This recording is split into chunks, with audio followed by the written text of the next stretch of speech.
السلام علیکم ورحمۃ اللہ وبرکاتہ۔ الحمدللہ والصلاة والسلام علی رسول اللہ، اما بعد۔ محترم مشاہدین کرام، اللہ تبارک و تعالی سورہ نساء کی آیت نمبر 36 میں جہاں اپنی عبادت کا حکم دے رہا ہے، شرک سے روک رہا ہے، وہیں بندوں کے حقوق کا بھی اللہ تبارک و تعالیٰ نے تذکرہ کیا ہے، اور بالترتیب تقریباً تذکرہ کیا اس کا۔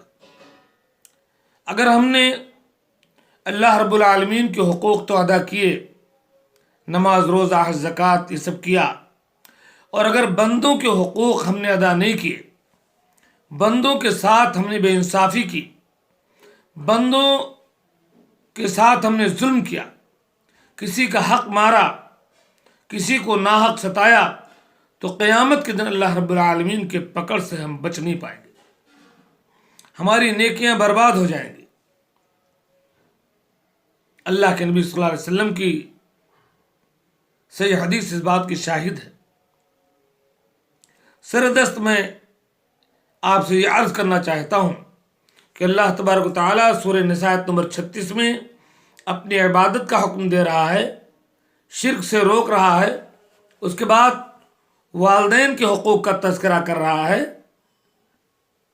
قریبی رشتہ داروں کے حقوق کی بات کر رہا ہے، یتیموں اور مسکینوں کی بات اللہ تبارک و تعالیٰ کر رہا ہے، اس کے ساتھ ساتھ پڑوسیوں کے ساتھ آپ کے تعلقات کیسے ہوں، اس بات کی طرف اللہ تبارک و تعالیٰ نے توجہ دلائی ہے۔ میرے بھائیوں اور دوستو، بہت سارے لوگ، ہماری اکثریت اس جرم میں شامل ہے کہ پڑوسیوں سے ہمارے تعلقات اچھے نہیں ہیں، ہمارا پڑوسی ہم سے خوش نہیں ہے، اس کے باوجود ہم جنت کی امید لگائے ہوئے ہیں۔ ہرگز ہرگز نہیں۔ اگر آپ نے اپنے پڑوسی کو زک دیا ہے، پڑوسی کو ستایا ہے، پڑوسی کا حق مارا ہے، پڑوسی کو بے عزت کیا ہے، پڑوسی کو ذلیل کیا ہے، پڑوسی کی زمین دبائی ہے، پڑوسی کا کھیت دبایا ہے، پڑوسی کی دیکھ ریکھ نہیں کی ہے، قیامت کے دن اللہ رب العالمین کے ہاتھ پکڑے جائیں گے، بچ نہیں سکتے۔ میرے بھائیوں، پڑوسیوں کے 3 مراتب ہیں۔ سب سے اعلیٰ درجہ پڑوسی کا، جو پڑوسی مسلمان بھی ہے، آپ کا رشتہ دار ہے اور پڑوسی ہے، 3 حق اس کے ہیں۔ ایک تو وہ پڑوسی ہے، دوسرے آپ کا رشتہ دار ہے، تیسرے وہ مسلمان ہے، 3 حقوق اس کے ہیں۔ دوسرے درجے پر، اس سے نچلے درجے پر وہ پڑوسی ہے جو مسلمان ہے، لیکن اس سے آپ کا کوئی خونی رشتہ نہیں ہے۔ تیسرا پڑوسی وہ ہے جو پڑوسی ہے اور غیر مسلم ہے۔ تو یہ 3 درجے پڑوسیوں کے ہیں، اس حساب سے آپ کو پڑوسیوں کے حقوق ادا کرنے ہیں۔ اور پڑوسی کے ساتھ اچھا سلوک ہی ہمارے ایمان کی علامت ہے۔ لاکھ مسلمان بنے پھرتے رہو، اگر آپ کا پڑوسی آپ سے ناراض ہے، پڑوسی سے تعلق اچھا نہیں ہے، تو آپ کے ایمان میں فالٹ ہے، خامی ہے۔ صحیح مسلم کی حدیث ہے، اللہ کے نبی صلی اللہ علیہ وسلم نے ارشاد فرمایا، من کان یؤمن باللہ والیوم الآخر فلیحسن الی جارہ۔ جو کوئی یہ دعویٰ رکھتا ہے کہ اس کا اللہ پر ایمان ہے، یوم آخرت پر ایمان ہے، تو اس کو چاہیے کہ اپنے پڑوسیوں کے ساتھ اچھا سلوک کرے۔ یہ آپ کے ایمان کی نشانی ہے، آپ کو بتلانے کی ضرورت نہیں ہے۔ دوسری بات، پڑوسی کے حقوق کی، پڑوسی کی دیکھ ریکھ کی اتنی بڑی اہمیت ہے کہ صحیح بخاری اور مسلم کی حدیث ہے، اللہ کے نبی صلی اللہ علیہ وسلم نے فرمایا، ما زال جبریل یوصینی بالجار حتی ظننت انہ سیورثہ۔ حضرت جبرائیل علیہ السلام پڑوسی کے حقوق کا مجھے اتنا احساس دلاتے رہے، اتنا وصیت کرتے رہے پڑوسیوں کے ساتھ سلوک کرنے کا، کہ میں تو یہ سمجھ بیٹھا کہ کہیں پڑوسی کو وارث نہ بنا دے۔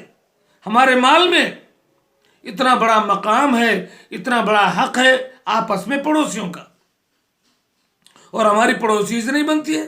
دور کے لوگوں کے ساتھ تو ہم تو ترم خواہ ہیں، اور پڑوسیوں میں بغض و عداوت چل رہی ہے چھوٹی چھوٹی باتوں پر۔ سوچئے۔ تیسری بات، اگر آپ کا پڑوسی غیر مسلم بھی ہے تب بھی آپ کے ہاں کوئی اچھی چیز ہے تو اس تک بھیجوانی ہے۔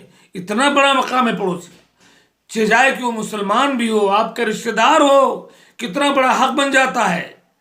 حالانکہ کہ وہ اگر غیر مسلم بھی ہے لیکن آپ کا پڑوسی ہے، پھر بھی وہ آپ کے یہاں جو خیر و بھلائی ہے اس کا حقدار ہے۔ وہ ترمذی کی صحیح حدیث ہے، حضرت عبداللہ ابن عمر کے یہاں بکری ذبح کی جاتی ہے، بکری ذبح کی جاتی ہے تو کہتے ہیں غلام سے بار بار، اہدیت لجارنا الیہودی، ہمارے یہودی کو اس بکری میں سے کچھ گوشت پہنچائے کہ نہیں پہنچائے؟ کئی بار سوال کرتے ہیں اور کہتے ہیں کہ ہمارے پڑوسی کو تم نے گوشت دیا کہ نہیں دیا؟ میں نے اللہ کے نبی صلی اللہ علیہ وسلم کو فرماتے ہوئے سنا ہے کہ ما زال جبریل یوصینی بالجار حتی ظننت انہ سیورثہ، جبرائیل مجھے پڑوسی کے بارے میں برابر وصیت کرتے رہے حتیٰ کہ میں یہ سمجھا کہ کہیں پڑوسی کو وارث بنا دیں گے۔ پانچویں بات میرے بھائی، اگر آپ کا پڑوسی ضرورت مند ہے اور آپ اپنے پڑوسی پر دروازہ بند رکھتے، دروازہ آپ ہوا نہیں رکھتے کہ وہ کسی ضرورت سے آپ کے گھر آ جائے، آپ سے بات کر لے، آپ سے کوئی چیز مانگ لے، اپنے پڑوسی پر آپ دروازہ بند کیے ہوئے ہیں، اس کو کوئی چیز لیتے دیتے نہیں ہیں، یہ ظاہری دروازہ بند کرنا مقصد نہیں ہے۔ مقصد کیا؟ آپ نے ایسا بند رکھا کہ وہ پڑوسی آپ کے یہاں نہیں آ جا سکتا، آپ سے کچھ لے نہیں سکتا۔ تو یاد رکھیں، اللہ کے نبی صلی اللہ علیہ وسلم کی حدیث سماعت کریں۔ الادب المفرد کی حدیث ہے، یہ حسن لغیر ہی ہے۔ اللہ کے نبی صلی اللہ علیہ وسلم نے فرمایا، کم من جار یتعلق بجارہ یوم القیامہ، کتنے ہی پڑوسی ایسے ہوں گے قیامت کے دن جو اپنے پڑوسیوں سے الجھ پڑیں گے اور کہیں گے اللہ تبارک و تعالی ھذا اغلق بابہ دونی، اس نے اپنا دروازہ میرے اوپر بند کر رکھا تھا اور اپنی بھلائیوں کو روکے رکھا تھا،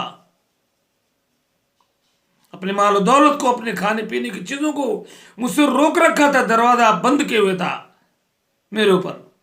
پکڑ لے گا آپ کا پڑوسی، اس لیے پڑوسی کے ساتھ کھلے میں رہو، کوئی چیز لین دین میں کوتاہی نہ کرو۔ چھٹی بات، اگر آپ کا پیٹ بھرا ہوا ہے اور آپ کو علم ہے کہ آپ کا پڑوسی بھوکا ہے تو آپ اپنے ایمان کی خیر منائیں، آپ مومن نہیں ہیں۔ آپ کھا لیں اور پڑوسی آپ کا بھوکا سو جائے، آپ مسلمان نہیں ہیں۔ امام بخاری نے الادب المفرد میں ایک حدیث روایت کی، سے علامہ البانی نے صحیح کہا، فرمایا اللہ کے نبی صلی اللہ علیہ وسلم نے، لیس المؤمن الذی یشبع وجارہ جائع، وہ شخص مومن نہیں ہے جو خود پیٹ بھر کر کے کھا لے اور اسے پتا ہو کہ اس کا پڑوسی بھوکا ہے۔ پڑوسیوں کا خیال رکھیے، ان کے پیٹ کا خیال رکھیے، تب آپ مومن ہیں، تب آپ اپنے آپ کو مسلمان کہہ سکتے ہیں۔ اتنا بڑا مقام ہے اس پڑوسی کا، سب ایک دوسرے کا لحاظ رکھیں۔ ساتویں بات، صحیح مسلم کی حدیث ہے، اگر اچھا سالن بنا ہے تو پڑوسی کو دیجئے، کوئی گوشت، کوئی مچھلی، کوئی بریانی، کوئی چیز دینا لینا چاہیے۔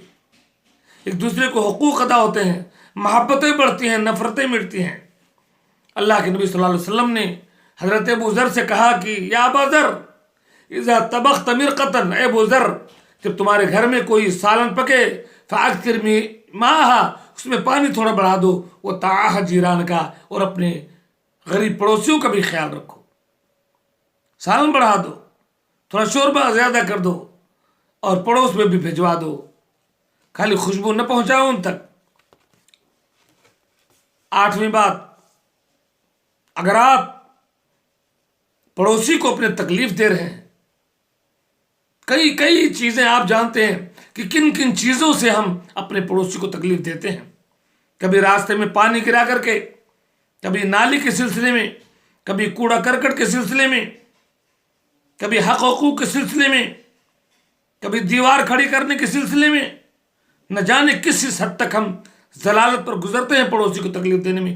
یاد رکھیں، اللہ کے نبی صلی اللہ علیہ وسلم کی حدیث ہے الادب المفرد میں اور بیہقی میں، آپ سے کہا گیا ایک عورت ہے، بڑی نمازی ہے، بڑے روزے رکھتی ہے نفلے، لیکن وہ اپنے پڑوسیوں کو تکلیف دیتی ہے.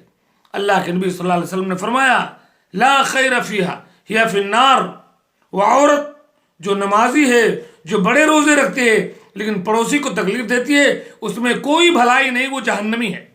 اور دوسری پڑوسن جو بہت زیادہ نفلی نمازیں نہیں پڑھ پاتی، بڑے نفلی روزے نہیں رکھ پاتی، معمولی صدقہ و خیرات کرتی ہے لیکن اپنے پڑوسیوں کو اپنی ذات سے تکلیف نہیں دیتی، اللہ کے نبی صلی اللہ علیہ وسلم نے فرمایا وہ جنتی عورت ہے، پڑوسیوں کے ساتھ اس نے سلوک کرنے والی. اور جس کا پڑوسی اس کی شرارتوں سے محفوظ نہ ہونا، وہ تو قطعی مومن ہے ہی نہیں، جھوٹا اگر اپنے کو مسلمان کہتا ہے. اللہ کے نبی صلی اللہ علیہ وسلم نے فرمایا، صحیح مسلم کی حدیث ہے واللہ لا یؤمن واللہ لا یؤمن واللہ لا یؤمن. اللہ کی قسم وہ مومن نہیں، اللہ کی قسم وہ مومن نہیں، اللہ کی قسم وہ مومن نہیں. صحابہ نے کہا کون؟ فرمایا الذی لا یأمن جارہ بوائقہ، جس کی شرارتوں سے اس کا پڑوسی محفوظ نہ ہو، وہ شخص مومن نہیں. اور اللہ کے نبی صلی اللہ علیہ وسلم نے یہ بھی فرمایا کہ اگر آپ کے قریبی 4 پڑوسی آپ کے بارے میں گواہی دے دیں کہ آپ اچھے ہیں، بھلے ہیں، تو اللہ تعالیٰ آپ کی بخشش کر دے گا اور آپ کے گناہوں کو معاف کر دے گا.